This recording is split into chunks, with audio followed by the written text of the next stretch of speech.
Bismillahirrahmanirrahim. Assalamualaikum warahmatullahi wabarakatuh. Alhamdulillah, segala puji hanya milik Allah Subhanahu wa taala yang telah memberikan nikmat begitu banyak kepada kita semua.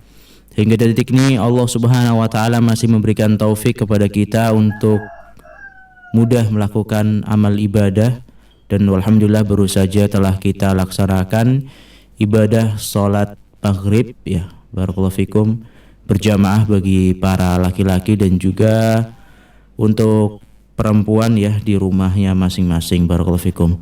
Dan juga tak lupa kami ingatkan kepada para pendengar semua yang belum melaksanakan sholat maghrib, mungkin terhalang karena sedang safar atau penghalang-penghalang lainnya, ya, kami ingatkan untuk segera melaksanakan sholat maghrib, barakallahu fikum, karena sholat tepat pada waktunya merupakan amalan yang dicintai oleh Allah Subhanahu wa taala.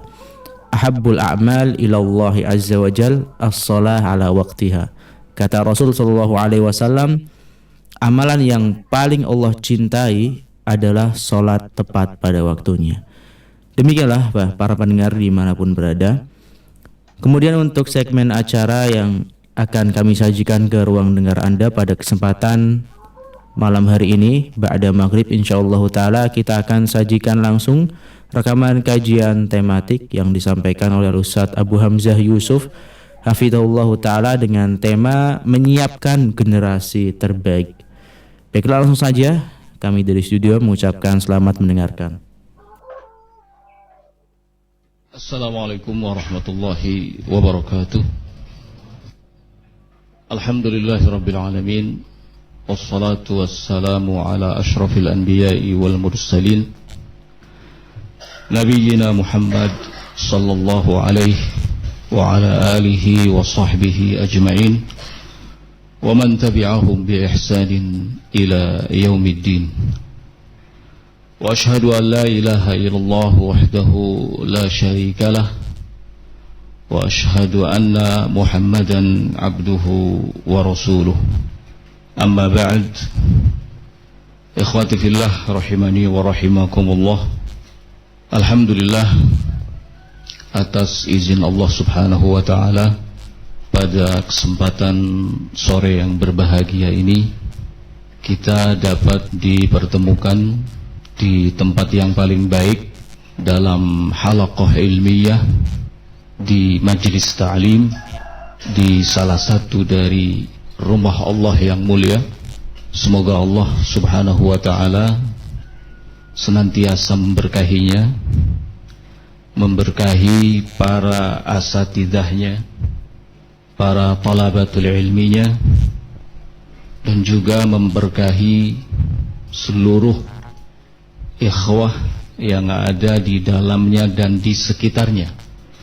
Dan semoga Allah Subhanahu wa ta'ala menjaga semuanya dari segala keburukan dan hal-hal yang tidak diinginkan.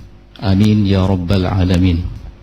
Ikhwati fillah rahimani wa rahimakumullah, sebagaimana yang telah disampaikan sebelumnya dan antum ketahui bersama, pertemuan ini akan kita manfaatkan untuk kembali menyadari tentang betapa pentingnya menyiapkan sebuah generasi terbaik, karena ini adalah tanggung jawab masing-masing kita, dan ini menyangkut tarbiyah dan pendidikan anak-anak kita, putra-putri kita, agar mereka menjadi anak-anak yang saleh dan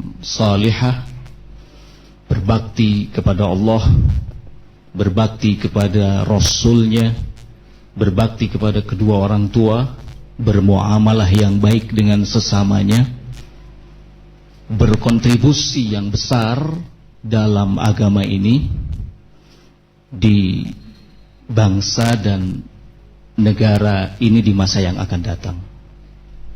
Oleh karena itu, ikhwati fillah rahimani wa rahimakumullah, sebagai pembuka dari pembicaraan kita tentang masalah ini, mari kita bersama-sama ingat kembali bahwa Allah Subhanahu wa ta'ala menyebut anak-anak di dalam Al-Quran sebagai bagian dari perhiasan dunia. Seperti dalam firman-Nya di Quran surat Al-Kahfi ayat yang ke-46, Allah berfirman, Al-malu wal banun zinatul hayatid dunya. Harta benda dan anak-anak adalah perhiasan kehidupan dunia. Harta benda disebut perhiasan dunia karena memiliki keindahan dan dapat memberi manfaat. Anak-anak disebut perhiasan kehidupan dunia karena keberadaannya memberikan kekuatan, semangat, dan motivasi bagi orang tuanya untuk melakukan sesuatu. Melihatnya bisa membuat senang hati. Dan keberadaan anak-anak di tengah-tengah kita itu seperti bunga-bunga yang ada di taman yang menyejukkan pandangan mata.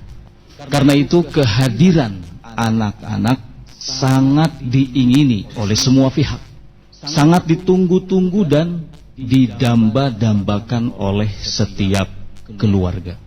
Harta benda bisa menjadi perhiasan kehidupan akhirat ketika kita gunakan dengan baik untuk mendekatkan diri kepada Allah dan melakukan ketaatan kepadanya.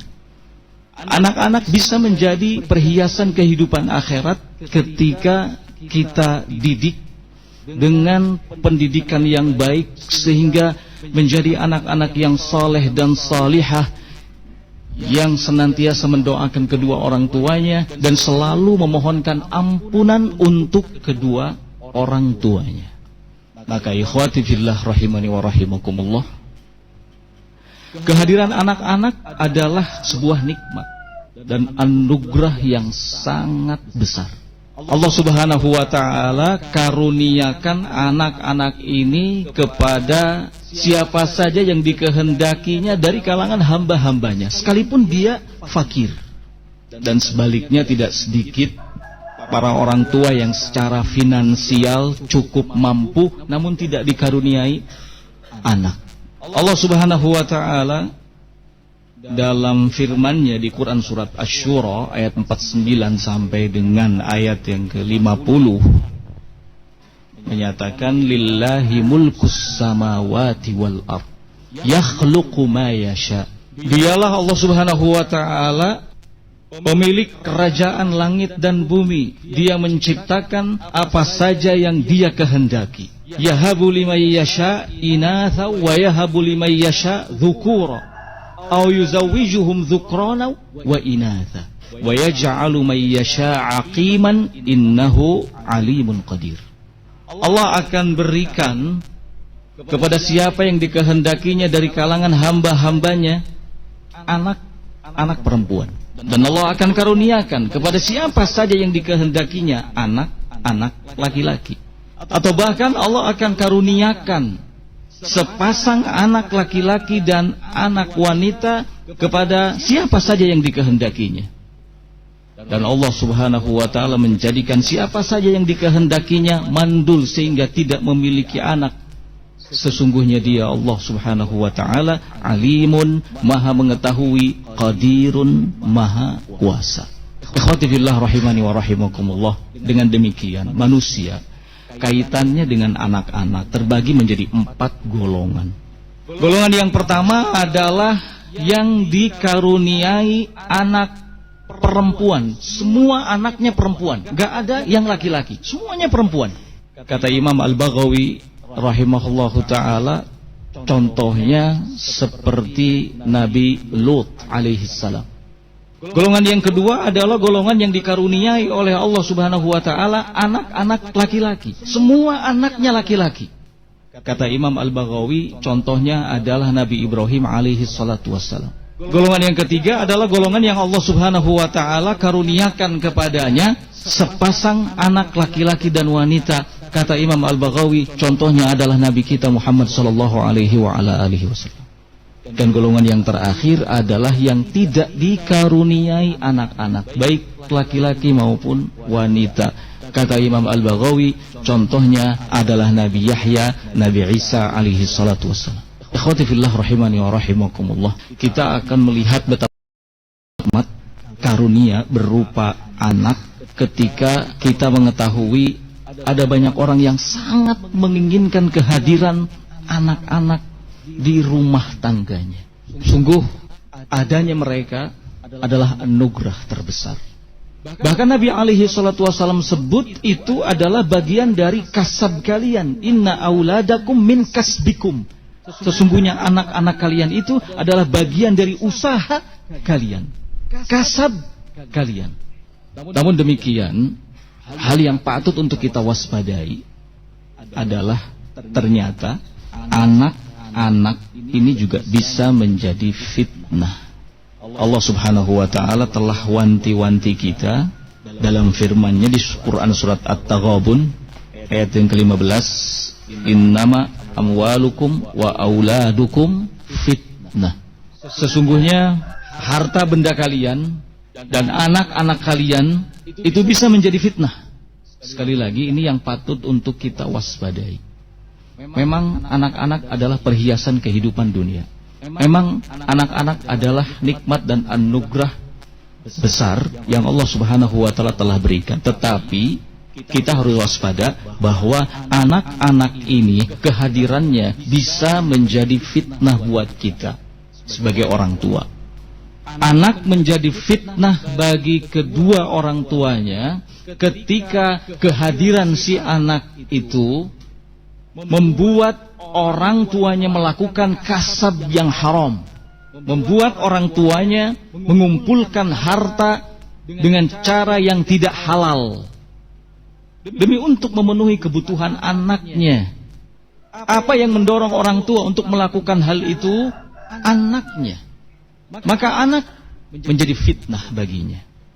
Anak menjadi fitnah bagi orang tuanya ketika kehadiran si anak itu mendorong orang tuanya untuk memiliki sifat bakhil, kikir, tidak mau sedekah, tidak mau berinfak, tidak mau berbagi. Ketika akan bersedekah, ketika akan berinfak, ketika akan berbagi, setan datang, kemudian si setan membisikkan kepadanya dengan kata-kata yang menggoda, kata-kata yang mengelabui. Kata setan, anakmu lebih membutuhkannya, anakmu kurang ini dan itu, anakmu belum punya ini, belum punya itu.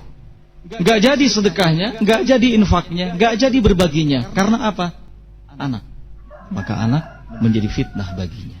Anak menjadi fitnah bagi kedua orang tuanya ketika kehadiran si anak itu justru membuat orang tuanya menjadi penakut, selalu dihantui kekhawatiran yang berlebihan. Ketika datang seruan jihad, menegakkan kalimat Allah, mau berangkat, si orang tua ngelihat anaknya. Setan datang, membisikkan kepadanya, kasihan anakmu.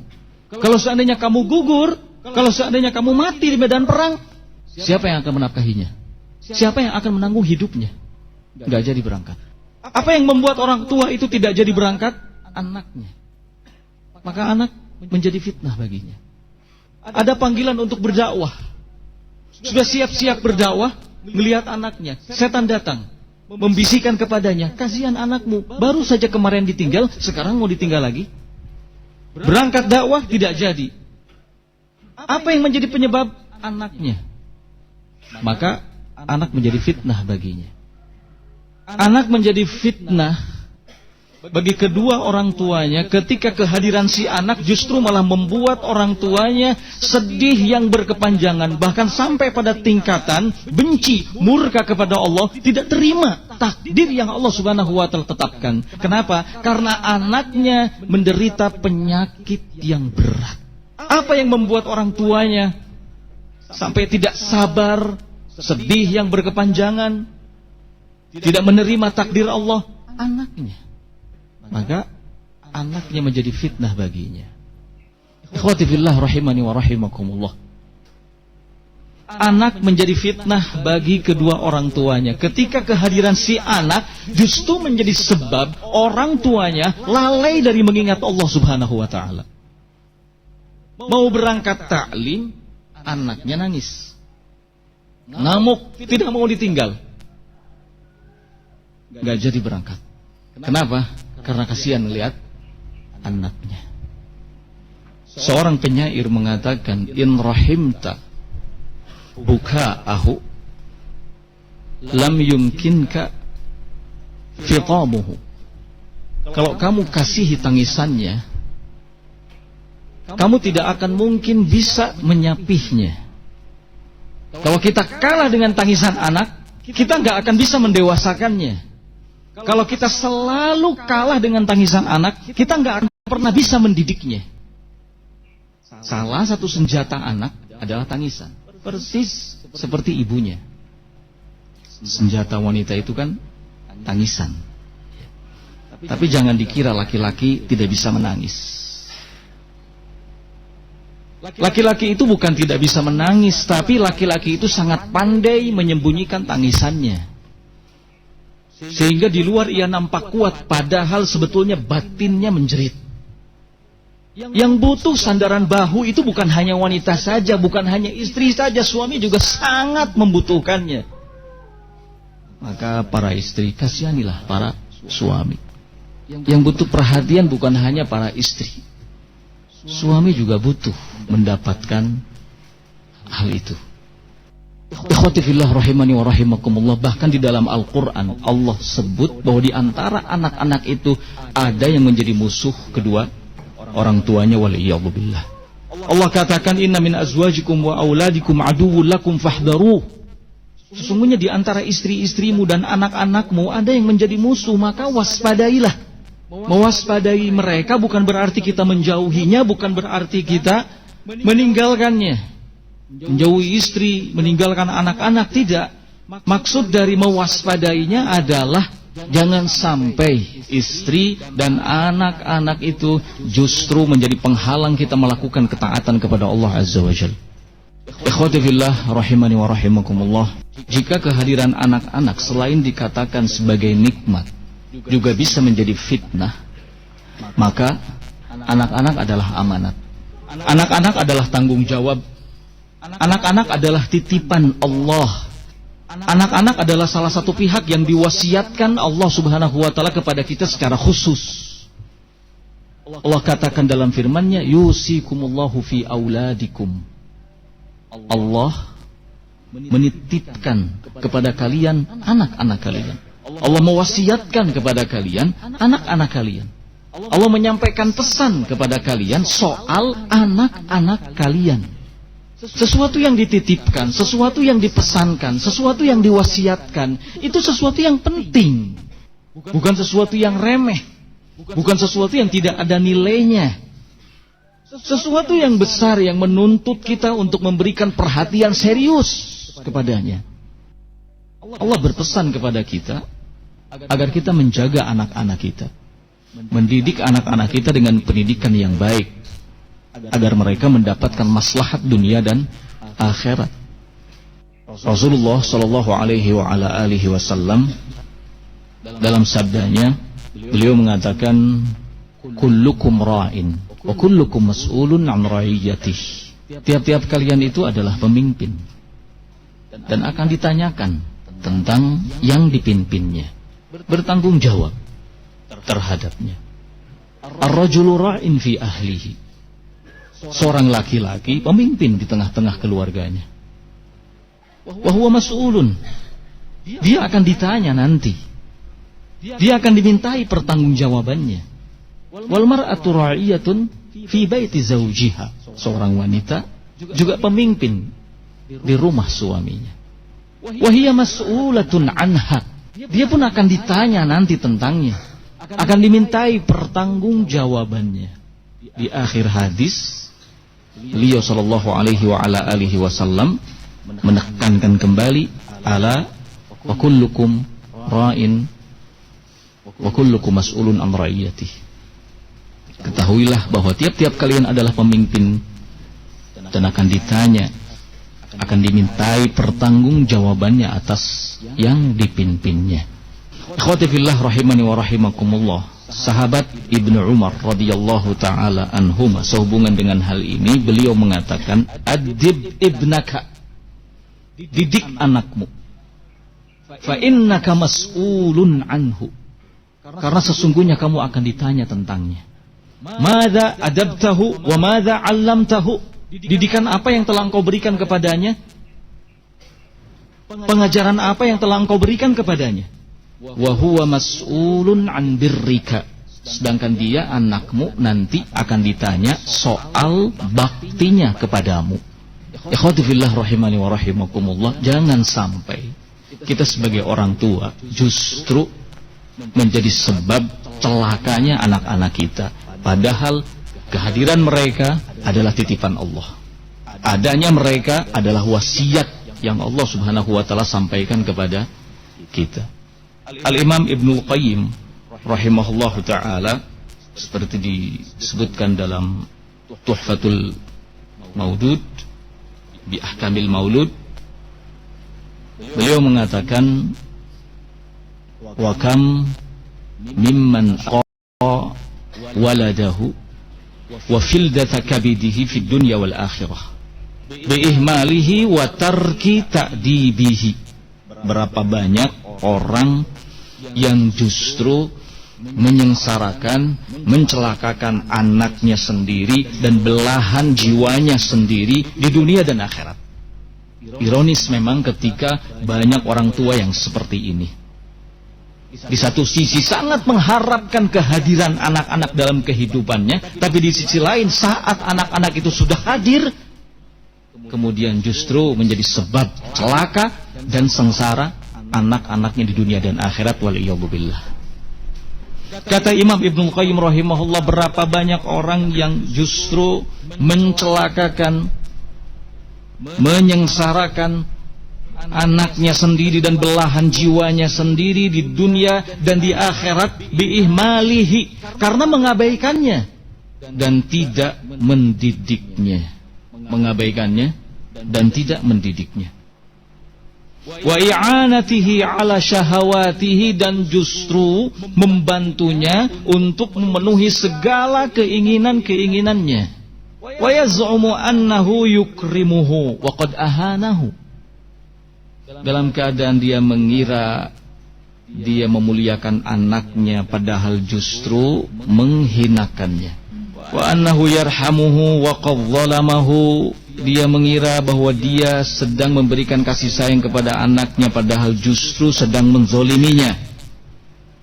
Fafatahu intifa'uhu biwaladih, ia kehilangan kesempatan untuk bisa mengambil manfaat dengan kehadiran anaknya.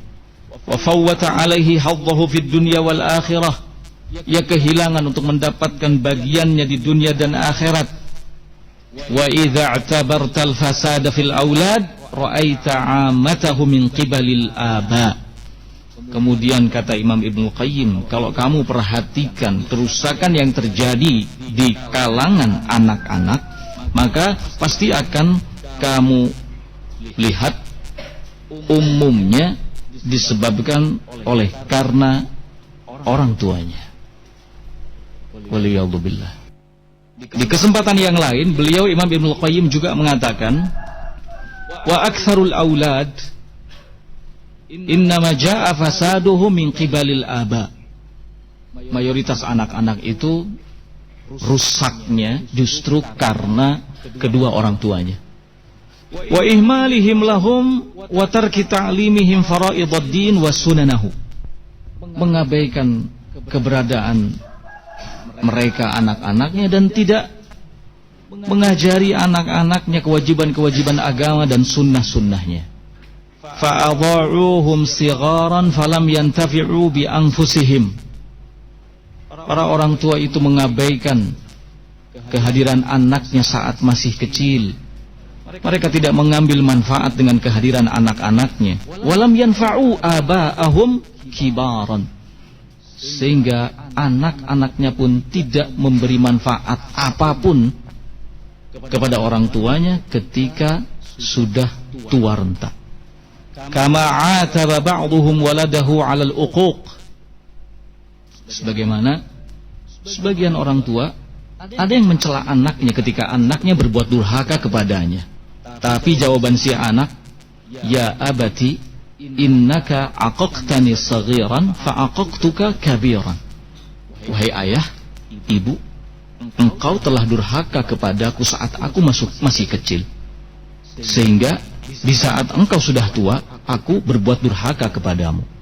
Wa adha'tani walidan fa adha'tuka syaikhan kabira. Engkau menyia-nyiakan kehadiranku saat aku masih kecil, sehingga di saat engkau sudah tua renta, aku pun menyia-nyiakanmu. Jangan jauh-jauh bicara soal menyiapkan generasi terbaik. Kalau kita sebagai orang tua tidak punya tanggung jawab untuk itu, pikirkanlah tanggung jawab terlebih dahulu. Ada hak anak yang harus kita penuhi. Mendidik mereka tidak semudah membalikan kedua telapak tangan. Butuh kesungguhan, butuh perjuangan, perlu kepada kesabaran, membutuhkan waktu. Jangan sampai kita menjadi orang tua yang menelantarkan kehadiran mereka di tengah-tengah kita. Apa yang harus kita lakukan kalau begitu? Yang harus kita lakukan, ikhwati fillah rahimani wa rahimakumullah, yang pertama adalah takwa Allah. Masing-masing kita sebagai orang tua bertakwa kepada Allah Subhanahu wa ta'ala. Ini yang harus kita lakukan.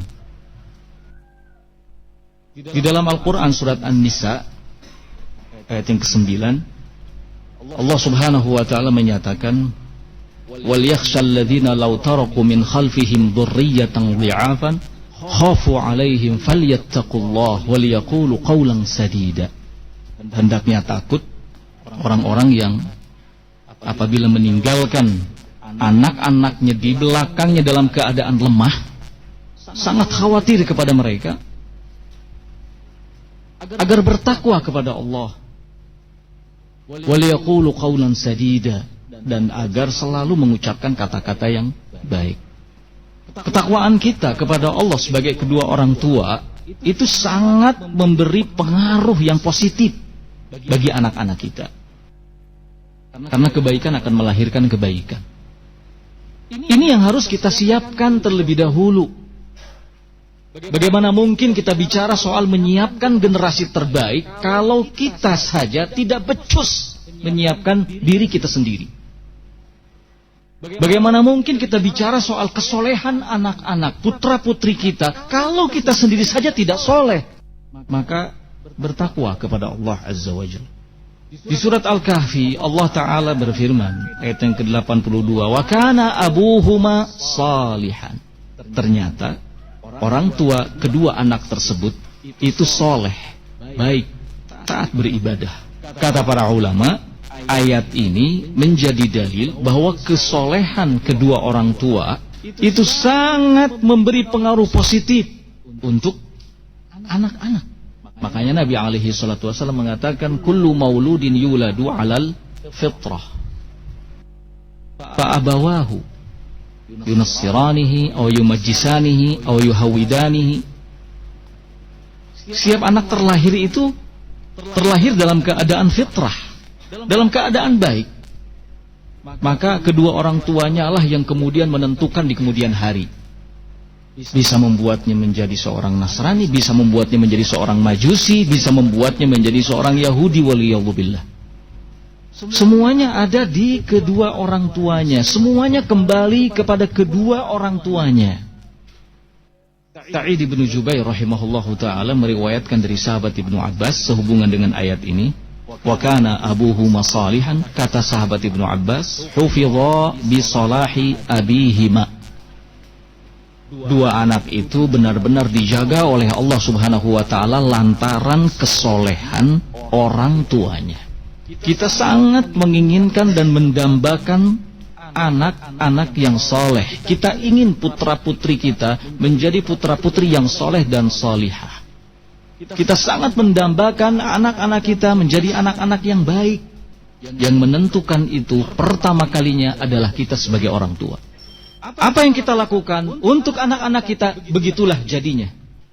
Apa yang kita usahakan untuk anak-anak kita, maka itulah hasilnya.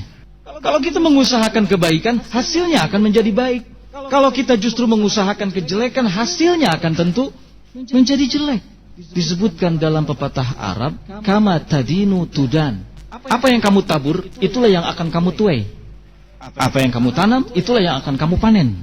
Ikhwati fillah rahimani wa rahimakumullah. Al-Imam Muhammad ibnul Munkadir rahimahullahu ta'ala, beliau mengatakan, innallaha la yahfadhu bihifdhir rajuli as-salihi waladahu wa walada waladihi wa duwayratahu allati fiha wa duwayrati hawlahu fama yazaluna fi hifdhi minallah wa sitrin.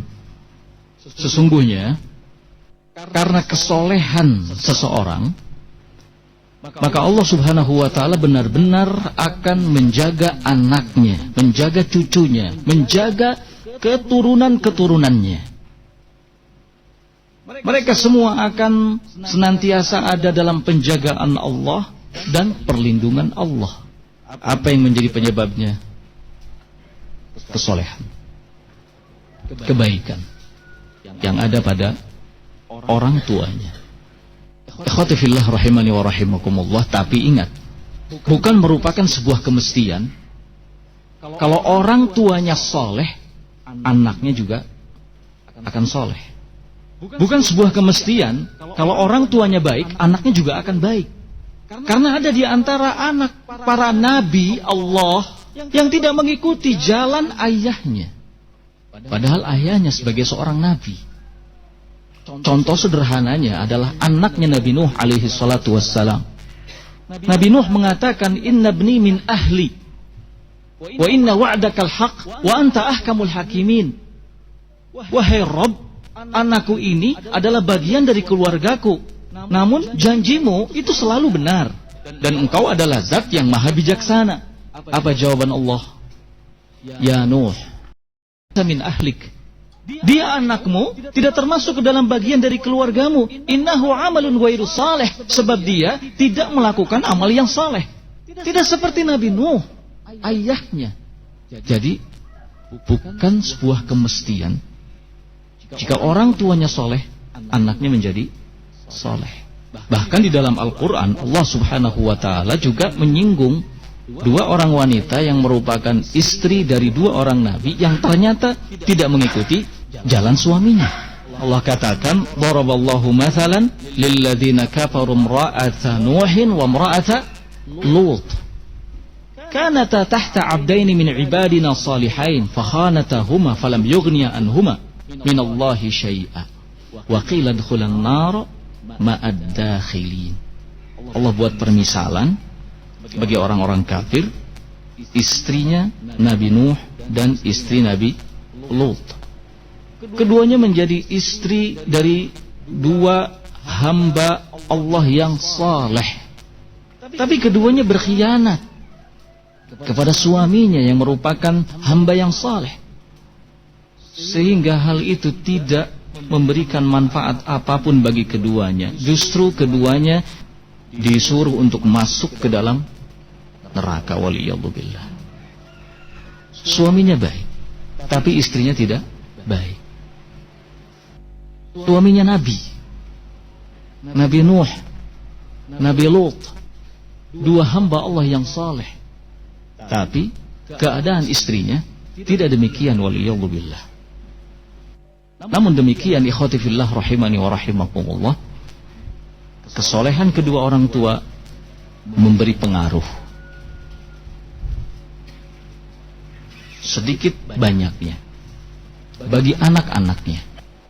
Sekalipun, sekali lagi, bukan menjadi sebuah kemestian kalau kedua orang tuanya soleh, anaknya akan soleh. Karena taufik biyadillah. Taufik ada di tangan Allah subhanahu wa ta'ala. Dan setidaknya orang tua yang soleh itu pasti akan mengusahakan anaknya menjadi anak yang soleh.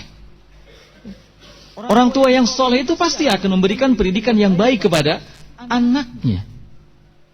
Apapun hasilnya, itu kembali kepada taufik yang ada di tangan Allah Azza wa Jalla. Tapi untuk menyiapkan generasi terbaik, kita sebagai kedua orang tua harus memperbaiki diri.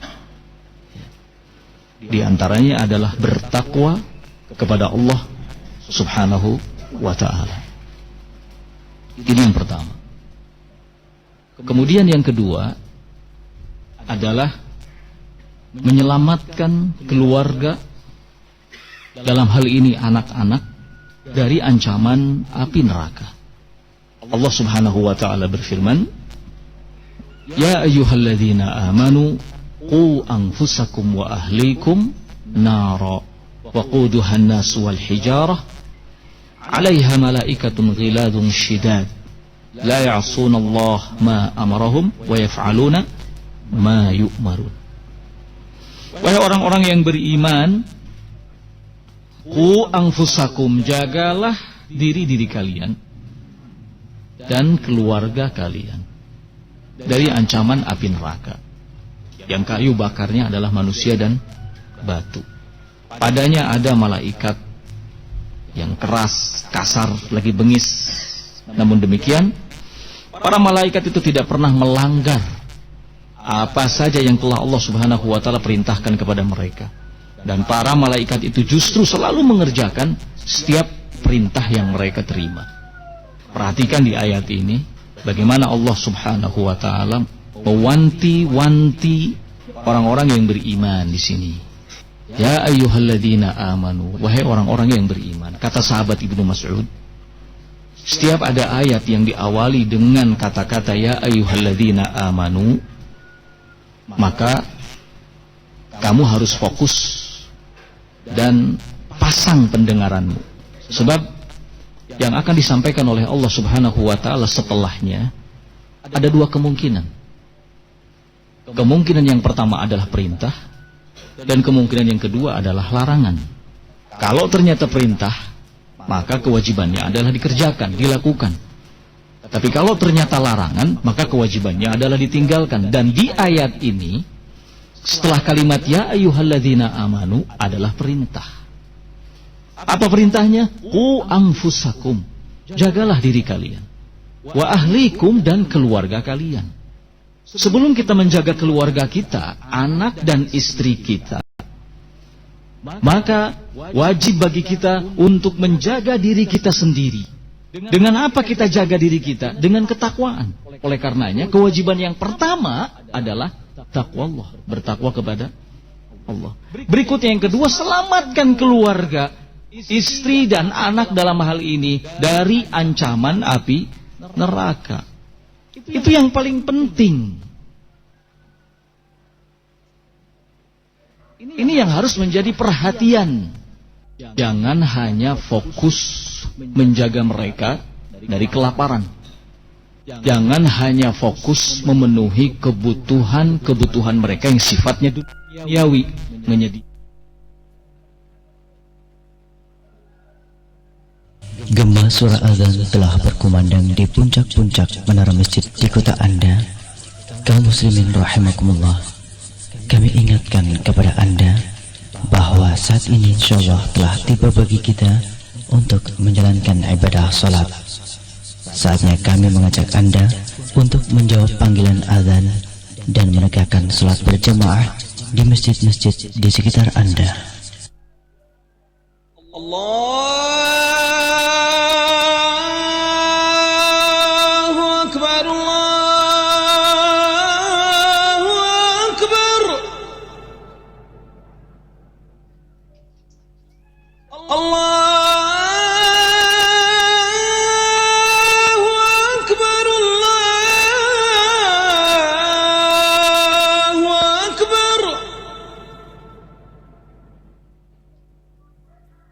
أشهد أن لا إله إلا الله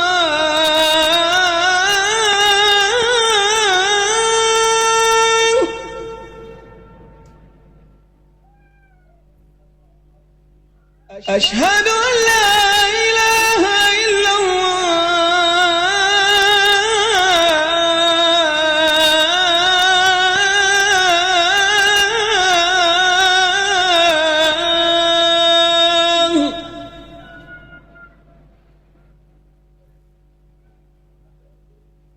أشهد أن محمدا رسول الله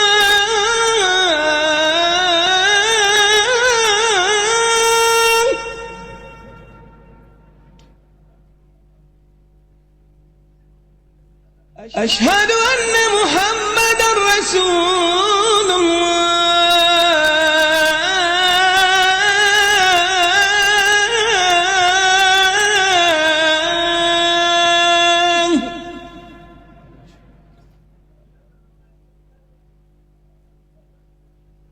حي على الصلاة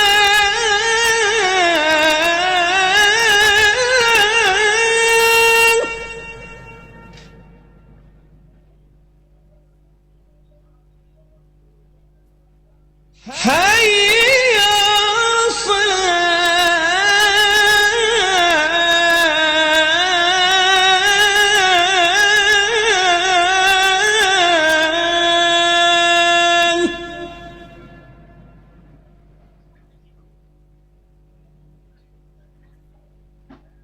حي على الفلاح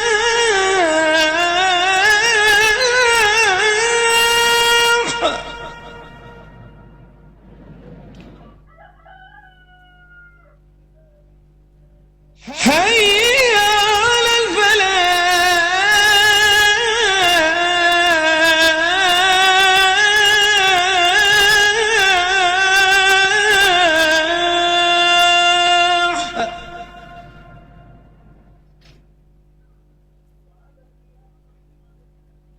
الله أكبر الله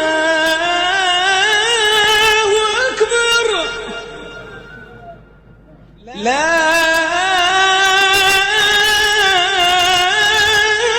إله إلا الله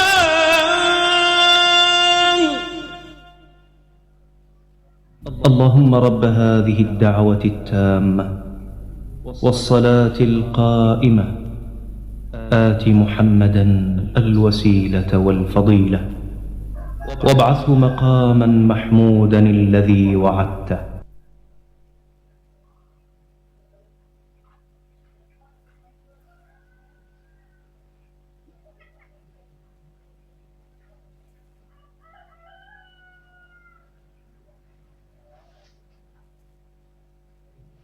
Itu penting, tetapi bukan yang terpenting. Jangan terlalu mengkhawatirkan keluarga dari rezeki yang Allah Subhanahu wa taala tetapkan. Wa ma min dabatin illa 'ala Allahi rizquha. Kalau soal rezeki itu sudah ada jaminannya dari Allah. Enggak ada yang berjalan di muka bumi ini melainkan rezekinya atas Allah. Makanya Nabi SAW mengatakan, Wallah mal faqru akhsha alaikum. Demi Allah, bukan kepakiran yang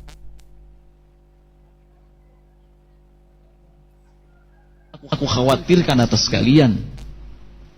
Jadi yang perlu untuk kita khawatirkan atas keluarga kita, istri kita, dan anak-anak kita adalah ancaman api neraka. Sebagaimana kita khawatirkan hal tersebut menimpa kita. Disinilah baru kita bicara soal menyiapkan generasi terbaik. Tidak sedikit orang yang hanya perhatian dari sisi dunia saja kepada keluarganya. Sisi akhiratnya terlupakan. Ini sebuah kesalahan tentunya. Kita akan tetap masuk dalam kategori orang yang mengabaikan kehadiran anak-anak di tengah-tengah kita manakala kita lupakan urusan akhiratnya. Kita tidak melindunginya dari ancaman api neraka. Oleh karena itu, ikhwati fillah rahimani wa rahimakumullah, yang kedua, sekali lagi, yang harus kita lakukan adalah selamatkan mereka dari ancaman api neraka. Kemudian berikutnya yang ketiga, penuhi apa yang menjadi hak anak-anak. Dan bicara soal hak anak-anak, maka banyak sekali, bahkan sebelum anak itu lahir, ada hak yang harus sudah kita tunaikan. Saat anak itu masih berupa janin dalam kandungan ibunya, ada hak yang sudah harus kita tunaikan. Dan setelah kelahirannya, tentu ada banyak hak lagi yang harus kita tunaikan sebagai kedua orang tua. Jangan bicara soal menyiapkan generasi terbaik kalau soal hak-hak anak saja kita tidak tahu. Kalau soal hak-hak anak kita abaikan. Maka penting ini untuk kita ketahui dan ingat kembali. Ada beberapa hak anak yang harus ditunaikan oleh kedua orang tuanya. Disebutkan dalam kitab Huququl Aulad 'alal Aba wal Ummahat yang disusun oleh Fadilatul Syekh Abdullah bin Abdurrahim Al-Bukhari hafizahullah. Antara lain, yang pertama, an yakuna istiqbaluhu wafqas sunnah, menyambut kehadirannya sesuai dengan sunnah, di atas petunjuk Rasul sallallahu alaihi wa ala alihi wasallam. Seperti tahnikuhu bitamri wad du'a'u lahu, mentahniknya dengan kurma dan mendoakannya. Di dalam hadis Bukhari dan Muslim dari sahabat Abu Musa al-Ash'ari radhiyallahu taala anhu, Abdullah bin Qais, beliau mengatakan, wulidali ghulamun, telah lahir anakku seorang laki-laki, fa'ataitu bihin nabiyya sallallahu alaihi wa ala alihi wasallam, aku datang menghadap kepada Nabi sallallahu alaihi wa ala alihi wasallam. Biasa para sahabat melakukan hal itu. Dan ingat, kelahiran seorang anak itu adalah berita gembira, termasuk sunnah menyebarkan berita gembira. Kata sahabat Abu Musa, aku segera datang kepada Nabi sallallahu alaihi wa ala alihi wasallam. Fasammahu Ibrahim. Nabi kemudian menamai anakku dengan nama Ibrahim. Inilah keutamaan mendatangi ahlul ilmi, keutamaan mendatangi orang soleh. Dia akan memberikan sesuatu yang baik buat kita. Nabi, kata sahabat Abu Musa al-Ash'ari, menamainya dengan nama Ibrahim. Wahannakahu bitamratin, kemudian mentahniknya dengan kurma. Wada'a lahu bil barakati wadafa'ahu ilayya, lalu mendoakannya dengan doa keberkahan, kemudian menyerahkan kembali anak itu kepadaku. Jadi salah satu bentuk menyambut kehadiran anak dengan baik sesuai petunjuk Nabi Shallallahu Alaihi Wasallam. Tahnik dengan kurma, doakan dengan doa keberkahan. Lahir, datangi orang soleh. Kemudian yang kedua, tasmiyatuhum at-tasmiyatul hasanah, beri nama anak dengan nama yang baik. Beri nama anak dengan nama yang baik, dan pilih nama yang soleh, nama yang bagus. Sehubungan dengan hal ini, Imam Ibnu Qayyim rahimahullahu ta'ala, beliau mengatakan, lamma kanatil asma'u qawaliba lil ma'ani wa dallatan 'alaiha, iqtadatil hikmatu an yakuna bainaha wa bainaha irtibatun wa tanasub. Ketika nama-nama itu berisi makna dan nama-nama itu menunjukkan kepada suatu makna, maka menjadi tuntutan hikmah, ada ikatan antara nama dengan makna. Ada korelasi antara nama dengan maknanya.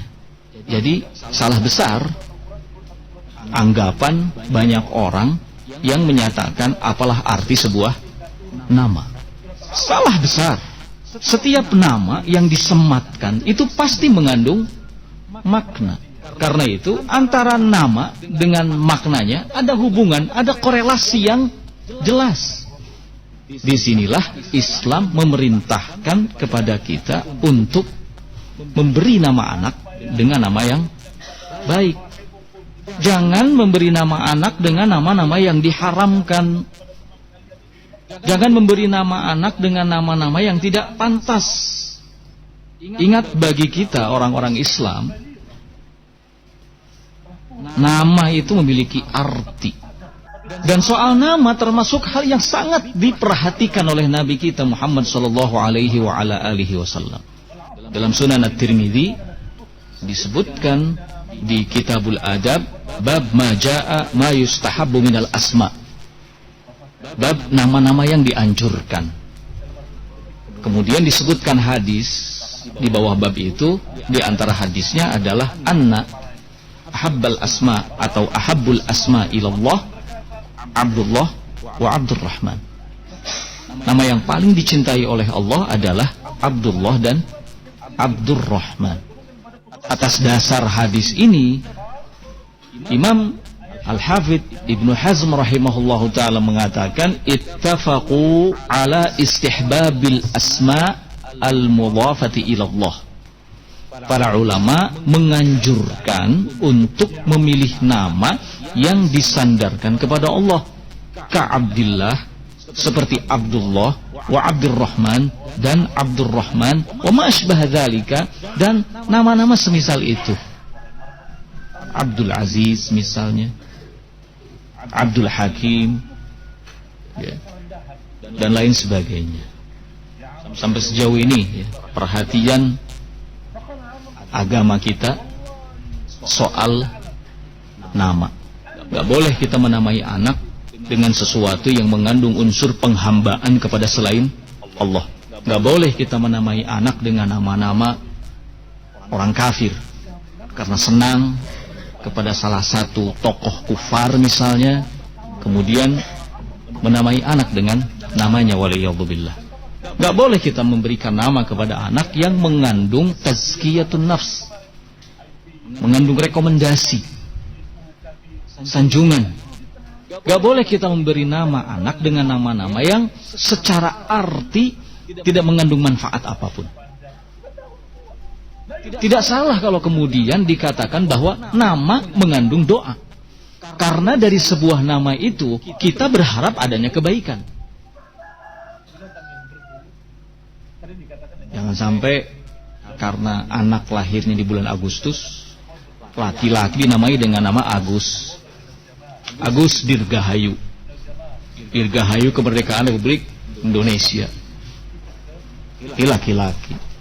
Yang perempuan dinamai Agustina karena lahirnya di bulan September. Yang perempuan dinamai dengan nama Septi, laki-laki Septo. Bagaimana kita mau bicara soal menyiapkan generasi terbaik kalau soal memberi anak saja gak ada perhatiannya sama sekali, dianggap sesuatu yang remeh. Sementara agama kita tidak demikian mengajarkan. Sementara Rasulullah SAW sangat perhatian sekali sehubungan dengan nama ini. Bahkan beliau tidak sungkan-sungkan untuk merubah nama anak yang secara makna jelek. Seperti beliau pernah merubah nama Zainab, ya, bintu Abi Salamah. Asalnya namanya Barrah. Ketika beliau SAW tahu namanya Barrah, beliau katakan, la tuzakku anfusakum. Kalian tidak boleh merekomendasi diri-diri kalian. Minkum. Allah itu lebih tahu tentang siapa yang masuk dalam kategori ahlul bir, orang-orang yang selalu berbuat baik daripada kalian. Barrah itu menunjukkan orang yang selalu berbuat apa? Baik. Nama Barrah tidak bagus. mengandung unsur tazkiyatun nafs. Ditanyakan kepada beliau, kalau begitu kami namai dengan apa ya Rasulullah? Kata Rasulullah, sammuha Zainab, namai dia dengan Zainab. Ini salah satu contoh bagaimana Nabi alaihi salatu wassalam memberikan perhatian serius soal nama. Ada juga sebuah riwayat yang menyebutkan bahwa ada seorang wanita diberi nama Asiyah. Asiyah itu kalau dari segi arti adalah wanita tukang maksiat. Diganti oleh Nabi alaihi salatu wassalam. Kata Nabi, anti jamilah. Namamu sekarang Jamilah. Kalau Jamilah indah, bagus. Jamilah, laki-laki jamil. As'alullah as-salamata wal afiyah. Sebagian kaum muslimin kurang perhatiannya dalam hal ini, bahkan cenderung bermain-main, ya, cenderung menyesuaikan nama anaknya dengan satu peristiwa, satu kejadian yang itu sama sekali tidak memberi manfaat. Maka ikhwati fillah rahimani wa rahimakumullah, kalau kita ingin menyiapkan generasi terbaik, pertama, takwa kepada Allah. Kedua, selamatkan mereka dari ancaman api neraka. Ketiga, penuhi hak-hak mereka, dalam hal ini anak, dengan baik. Di antaranya, sambut kehadirannya sesuai dengan sunnah, beri nama dengan nama yang baik. Ikhwati fillah rahimani wa rahimakumullah, kita cukupkan sampai di sini. Subhanakallahumma bihamdik, asyhadu an la ilaha illa anta, astaghfiruka wa atubu ilaik. Walhamdulillahirabbil alamin. Assalamualaikum warahmatullahi wabarakatuh. Indah Siar menyiarkan dakwah Islam yang indah dan mudah, melantunkan suara-suara indah dari Murattal Qur'aniyah. 91,8 FM Radio Indah Siar, siaran dakwah indah Ahlus Sunnah wal Jamaah. Bismillahirrahmanirrahim. Alif Lam